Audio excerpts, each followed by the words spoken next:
Radio Publique Africaine.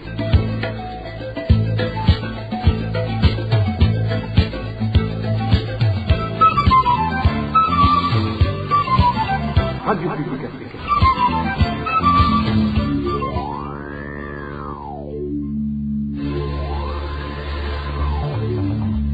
C'est le moment de suivre le journal parlé en français. À la présentation, Inès Gakiza.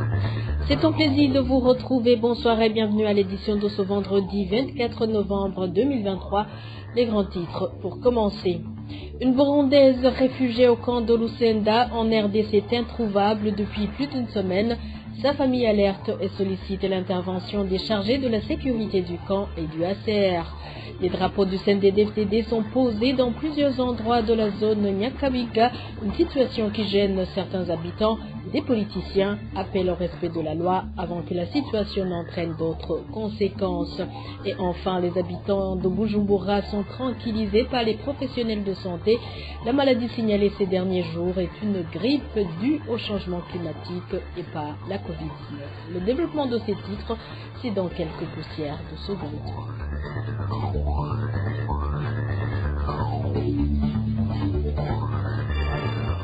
Encore une fois, bonsoir. Ouvrons ce journal par la page sécurité, mais en dehors du pays. Une des réfugiées burundaises du camp de Lusenda, c'est en République démocratique du Congo, est portée disparue depuis un peu plus d'une semaine. Cette femme était partie à la recherche du charbon. Selon sa famille, elle a laissé à la maison un nourrisson. Sa famille demande aux chargés de la sécurité du camp et au ACR d'aider à chercher la leur. Écoutez le témoignage d'un des réfugiés du camp de Lusenda.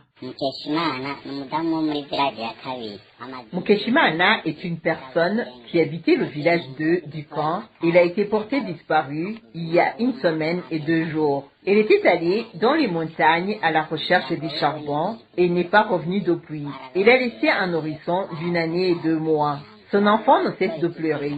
Sa famille et les réfugiés en général regrettent qu'il ne trouve même pas du lait pour nourrir cet enfant. Il ne teste plus depuis la disparition de sa maman. On a cherché partout, mais elle reste introuvable. On ne parvient pas à la trouver ou trouver tout au moins son corps. Nous demandons à la police, la Commission nationale de réfugiés, CNR, ainsi qu'au ACR, de nous aider à la recherche de cette personne disparue, considérant que de nombreux groupes armés gravitent autour du camp et dans les montagnes environnantes. Vu qu'elle a laissé un enfant qui a encore besoin de l'allaitement maternel, nous supplions aux chargés de la sécurité de nous aider à la recherche de cette personne. Et retour à présent au pays pour parler droits de l'homme. Un habitant de la province Ngozi a échappé de peu à la mort il y a de cela 3 jours.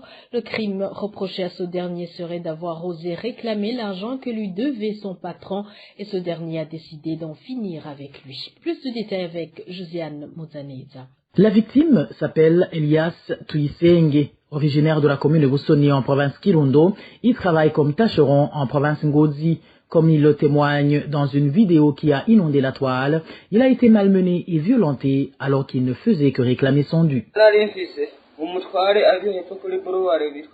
Un de mes patrons, surnommé Besché, me devait 30 000 francs burundais. Vers midi, je suis allé chez lui pour lui réclamer mon argent. Mais au lieu de me régulariser, ces hommes sont sortis de la maison munis de gourdets, m'ont passé à table. Ils m'ont frappé partout, même si les parties génitales, une de mes grandes génitales, a été très atteinte, à telle enseigne que quand je vais uriner, je pisse le sang.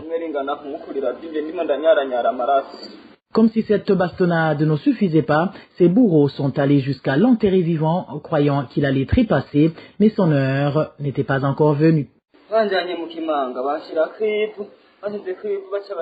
Ils m'ont jeté dans un grand trou qu'ils ont par après couvert de terre. Ils étaient très pressés car il allait prévoir un enfant qui se rendait à l'école ma vie et c'est lui qui a lancé l'alerte. Une bonne école qui se trouvait à la permanence m'a porté secours et m'a emmené jusqu'à l'hôpital.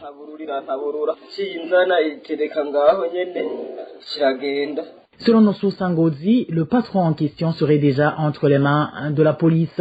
De leur côté, les voisins et amis de la victime, de même que les habitants de la place, demandent que la justice sévisse sévèrement et que la victime puisse recevoir des soins appropriés. Ils demandent également que la sécurité de cette personne soit assurée pour prévenir toute représailles.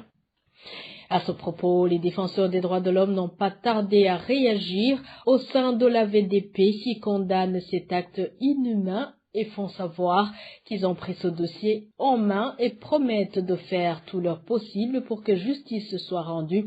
Suivez Jean Nayabagawo, coordinateur de l'association volontaire pour la défense des droits de l'homme en général et des prisonniers en particulier dans la région nord-est et centre du pays, AVDP en sigle. L'association AVDP est au courant de la victime du nom de Tuiseng Elias qui a été violée dans ses droits sur la colline Kinyame-Kibande, commune Ngozi, province Ngozi. La VDP a pris en main cette question si délicate, en vue de la soumettre à qui de droit, soit les autorités compétentes, en l'occurrence monsieur le procureur de la République de la province de Ngozi, en vue de mener une enquête très approfondie pour débusquer les bourrons qui seront punis selon la loi. La VDP s'indigne de ce comportement combien ignoble qui devient monnaie courante dans notre région et souhaite un arrêt immédiat pour que le respect des droits de l'homme règne dans notre région. Page politique à présent, préoccupation des habitants de la zone Nyakabiga, commune Mukaza, en mairie de Bujumbura, suite à un nouveau comportement des militants du parti au pouvoir, le CNDD-FDD, qui posent les drapeaux de ce parti partout où ils veulent dans cette localité. Ces habitants demandent aux autorités locales de suivre de près ce désordre qui peut engendrer de l'insécurité. Les détails avec Dani Claire, Ilatkoumva. Ces drapeaux du parti CNDD-FDD qui inquiètent les habitants de la zone Nyakabiga se trouvent sur les différentes avenues de cette zone. Pour les mettre dans tous ces lieux, notre source fait savoir que les membres du parti CNDD-FDD ont eu comme prétexte d'avoir des comités restreints sur toutes ces avenues. Cet habitant qui s'est entretenu avec la RPA raconte. Dans la zone Nyakabiga, ils ont mis ces drapeaux depuis la 5e avenue jusqu'à la 10e avenue de Nyakabiga 3, ainsi que sur la 9e avenue de Nyakabiga 1. Ils mettent un seul drapeau sur chaque avenue. Là où ils voient une place vide, ils viennent implanter un drapeau. Cet habitant ajoute que même les parcelles des particuliers ne sont pas épargnées, car les militants de ce parti au pouvoir ne cessent d'implanter leurs drapeaux tout près des murs de leurs maisons sans toutefois les avoir consultés. Par exemple, ils peuvent venir implanter ce drapeau tout près de ta parcelle et tu ne peux rien dire, car ils te disent que cette place vide appartient à l'État. Là où les habitants ont dû démolir leurs boutiques sous l'ordre du gouvernement, ils viennent y mettre ces drapeaux. Ces membres du parti CNDD-FDD ne demandent même pas l'autorisation aux propriétaires. Ils viennent comme ça, ils mettent des chaises et posent l'arbre sur lequel ils attachent leurs drapeaux. C'est vraiment honteux. Étant donné que la loi sur l'organisation et le fonctionnement des partis politiques n'autorise pas d'opposer les drapeaux qui est devant les permanences des partis politiques, les habitants de la zone Nyakabiga demandent aux autorités administratives et policières de faire respecter cette loi avant que la situation ne dégénère. Car si les autres partis politiques faisaient la même chose, cela pourrait engendrer de l'insécurité. Vous saurez que ces drapeaux du parti CNDD-FDD ne se trouvent pas seulement dans la zone Nyakabiga, mais qui sont également implantés dans les zones Luhiru et Bgiza. À propos de ces inquiétudes de la population, la rédaction de la RPA, nous n'avons pas pu joindre Gervais Ndiokugayo, le chef de la zone Nyakabiga, pour qu'il s'exprime là-dessus. Merci à toi, Dani Claire Ilatkoumva. Le gouvernement et les administratifs sont alors appelés à prendre au sérieux cette question qui risque de renforcer l'intolérance politique et y mettre fin avant qu'il ne soit trop tard. C'est du moins la réaction d'un politique burundais qui a voulu garder l'anonymat pour des raisons de sa sécurité. Ce dernier trouve que cela cache mal l'intervention de violenter et de s'en prendre aux opposants. En principe, les drapeaux sont uniquement implantés aux permanences des partis politiques. Les permanences peuvent être provinciales, communales, collinaires, sous-collinaires ou nationales. Mais en aucun cas, on ne peut implanter 3, 4 ou 5 drapeaux d'un même parti politique sur une même colline, par exemple. Donc, je ne m'explique pas comment ils peuvent aller implanter des drapeaux devant la maison de quelqu'un ou tout au long de la route, à moins qu'il y ait un événement comme une réunion ou un meeting en cours. Là, ça peut se faire, mais ces drapeaux doivent quitter les lieux une fois les festivités clôturées. Donc, ce comportement n'a d'autres objectifs que de montrer à tout le monde qu'ils contrôlent tout ce territoire, malgré ce qu'ils appellent les Ibipinga, c'est-à-dire les opposants relégués au rang d'insurgés. twagafashe canke ugasanga bahajya bavuga ngo hana bari mu bipinga ngo reka tubapingure bagaca bayashingagira inquiétude y'abanyagihugu b'aho hantu irumvikana. Bref, les inquiétudes de cette population sont fondées car ces drapeaux peuvent constituer des pièges. Et là je m'explique. Ces membres du CNDD-FDD peuvent eux-mêmes venir arracher ces drapeaux et mettre ça sur le dos de la population des environs. En fait, ils veulent juste intimider les habitants de la place et cela constitue des menaces un peu voilées. Ils se comportent comme s'il n'y avait qu'un seul parti au pays. C'est inquiétant d'implanter un drapeau devant le domicile de quelqu'un sans lui en demander la permission. Ça peut même le pousser à fuir, car si jamais ce drapeau est volé, il en sera la première victime alors qu'il est innocent. C'est comme s'il devient en quelque sorte la sentinelle de ce drapeau implanté devant chez lui.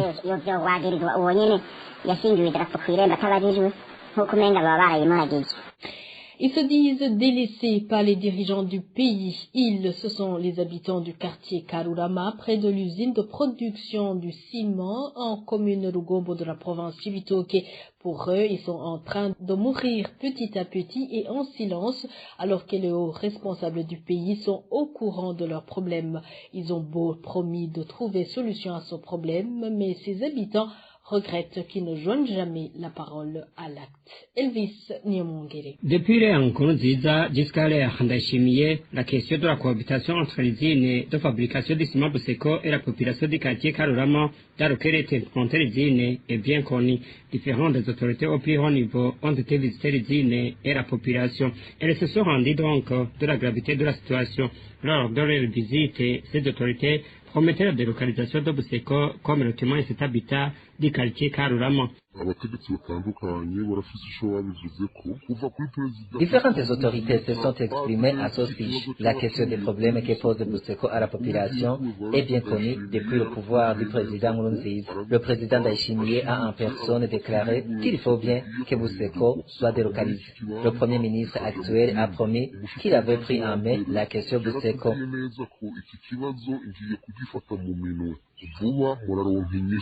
Mais jusqu'à présent, la population concernée ne trouvait pas ce qui empêche les autorités de joindre la parole à l'acte. Jusqu'à présent, on ne sait pas où réside le problème. On se demande s'ils ont la réponse dans leur poche. On est en train de mourir petit à petit. On a beau crier, écrire des lettres, mais toujours pas de réponse. Mais c'est dont nous sommes sûrs, c'est qu'ils savent que Buseko met en danger nos vies. Mais nous ne savons pas pourquoi ils ne réagissent pas. En février 2021, lors de l'explication de la nouvelle loi sur l'environnement au Burundi, Théoguide Rurema, alors ministre ayant l'environnement dans ses attributions, avait promis aux élus du peuple la délocalisation de Buseko. Un peu plus tard, le bureau burundais de normalisation et contrôle de la qualité BBN s'était aussi prononcé en faveur de la délocalisation de Buseko. L'usine Buseko a commencé en 2010, mais c'est en 2016 que la population locale commence à se prendre de ses effets aussi bien sur la santé que sur leur construction. Les machines de cette usine fonctionnent 24 heures sur 24 heures. Elles rejettent fumée, poussière et gaz, sans oublier la pollution sonore au sein de la population du quartier Karurama. Merci à toi aussi Elvis Niomongere. Je vous l'avais dit au début, les habitants de la ville de Bujumbura peuvent être tranquilles. Il n'y a pas de réapparition de la pandémie de Covid-19 en mairie de Bujumbura.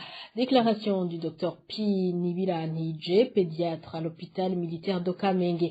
C'est après que les habitants de Bujumbura ont soulevé leurs inquiétudes quant à l'augmentation des cas de grippe, aussi bien chez les enfants que chez les adultes. Docteur Pi Nibiranije explique qu'il s'agit tout simplement d'une grippe due au changement du climat.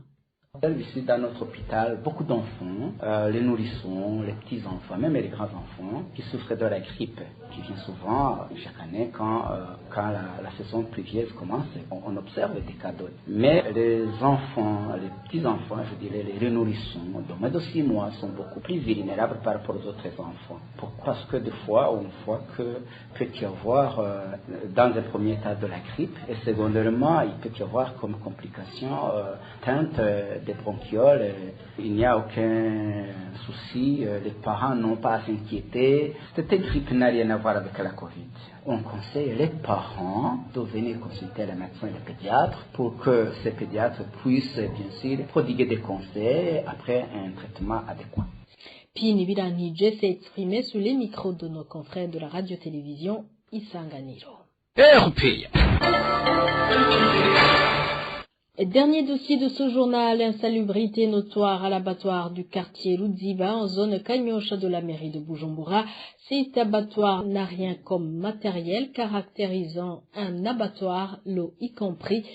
Une odeur peu agréable sort de cet abattoir et indispose toute personne qui s'approche. Eric Nyonzima. Lorsque tu t'approches de la rivière Mugere, à l'endroit où est localisé l'abattoir du quartier Ruziba, de la zone Kanyosha à mairie de Bujumbura, tu es accueilli par des odeurs nauséabondes. Les habitants de Ruziba vivant aux alentours de cet abattoir indiquent qu'ils sont tellement menacés par ces odeurs désagréables, de telle façon qu'aujourd'hui ils craignent pour leur santé. L'un de ces habitants témoigne. Cet abattoir est tout près des berges de la rivière Mugere. Il n'y a pas de bâtiment et la façon dont ils abattent les animaux ne suit pas les règles de l'hygiène. Les habitants dans les environs sont tellement gênés par l'odeur nauséabonde que dégage des trucs de cet abattoir. Il y a également des conséquences qui se répercutent sur l'environnement car le sang et d'autres déchets sont versés sur les herbes et parfois dans cette rivière Mugere. Il lance un appel vibrant aux autorités, aux agents responsables de la santé et aux agents chargés de l'environnement à mairie de Bujumbura de trouver une solution à ce problème. Nous demandons aux administratifs et à tous ceux qui sont chargés de la santé et de l'environnement à mairie de Bujumbura de se lever pour protéger la population qui consomme les viandes traitées à cet endroit. Sinon, ils finiront par attraper des maladies. Les habitants du quartier Ruziba font savoir que ce problème causé par cet abattoir dure plus de 3 ans. À ce propos, nous avons essayé de joindre Devote Ndaisenga, administrateur de la commune Moha 106.